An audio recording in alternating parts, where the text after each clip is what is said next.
جائز نہیں ہے۔ شادی کے لیے سورہ رحمان کا ورد کرنا۔ نور فاطمہ لکھنؤ سے، بعض لوگ کہتے ہیں کہ شادی کے لیے 3 مرتبہ سورہ رحمان پڑھنی چاہیے، اس سے نکاح جلدی ہو جاتا ہے، تو کیا مجھے یہ پڑھنا چاہیے کیونکہ میری عمر 21 سال ہو گئی اور شادی کے ابھی تک کوئی اسباب نہیں ہے؟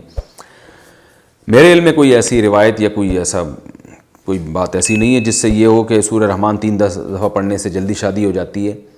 تو آپ کو چاہیے کہ آپ اللہ سے دعا مانگیں، اور اصل میں تو جو لڑکیاں ہوتی ہیں ان کے ولی جو ہیں باپ اور بھائیوں کی ذمہ داری ہے کہ وہ اپنی بیٹی اور بہن کے لیے رشتہ تلاش کریں اور وہ اپنی ذمہ داری کو پورا کریں۔ تو آپ کے خاندان کے افراد کی یہ ذمہ داری ہے کہ وہ آپ کے رشتے کی کوشش کریں، اور آپ اگر وظیفہ کرنا ہی چاہیں تو وہ قرآن مجید کی جو سورہ فرقان کی آخری آیات ہیں، ربنا ہب لنا من ازواجنا وذریاتنا قرۃ اعین واجعلنا للمتقین اماما، تو آپ جتنا چلتے پھرتے کوشش کریں اس کا ورد زیادہ سے زیادہ کیا کریں۔